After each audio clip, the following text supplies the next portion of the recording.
We've spent the last few hundred years defining ourselves by what we do. What do you do for a living? Is the first question we ask at a party. It's our social anchor. But we are approaching a point where that question becomes obsolete. We aren't just talking about chatbots anymore.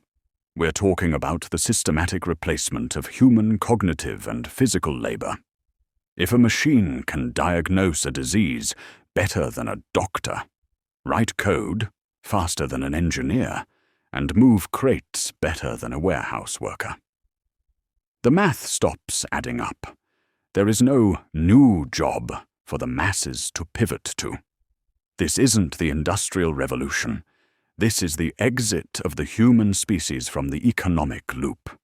And that brings us to the most uncomfortable experiment in history. Universal Basic Income. The concept of UBI, giving people enough money to survive just for existing, isn't a socialist fantasy. It's a capitalist survival mechanism. If nobody has a job, nobody buys products. If nobody buys products, the corporations collapse. Look at the data we already have. Finland tried a 2-year pilot. The results? It didn't make people lazy, but it didn't magically create a startup boom either. It just made people less stressed. In Kenya, Give Directly showed that UBI allowed people to invest in their homes and health. But these were small scale. What happens when you scale it to 300 million people in a country where the cost of living is skyrocketing? We aren't testing UBI because we want to. We're testing it because we're terrified of what happens when the useless class, a term historians are actually using now, realizes they have no way to pay rent. Here is the part most people miss. UBI is a band-aid on a much deeper wound. The real question isn't who pays for UBI. It's who owns the machines that generate the wealth. If AI is owned by 3 or 4 massive corporations, then UBI is just a subscription to survival provided by your landlords. We are moving toward a new type of feudalism.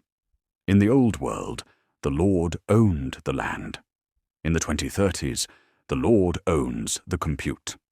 If the algorithms that drive our economy are private property, your basic income is subject to the whims of a corporate board. Is there a world where the AI is a public utility, owned by the people? Possibly. But look at history. Power is rarely surrendered voluntarily. It's hoarded. If we don't decentralize AI ownership now, UBI won't be freedom. It will be a leash. So, let's say it happens. You get your check every month. Your time is finally yours. What do you do with it? One camp argues for a new renaissance. With the burden of survival lifted, we return to philosophy, art, community, and craft. We become a species of creators. But there's a darker path. Look at our current leisure time. It's spent in dopamine loops, scrolling through short-form content, and escaping into digital simulations. Without the struggle for survival, do we lose our edge? Evolution is driven by pressure. If you remove all pressure, do we become the humans from Wall-E, physically and mentally atrophied? Or do we finally start living? The terrifying reality is that most people don't have an answer for what they would do if they didn't have to work. We are about to find out if the human spirit is a fire or just a reaction to hunger.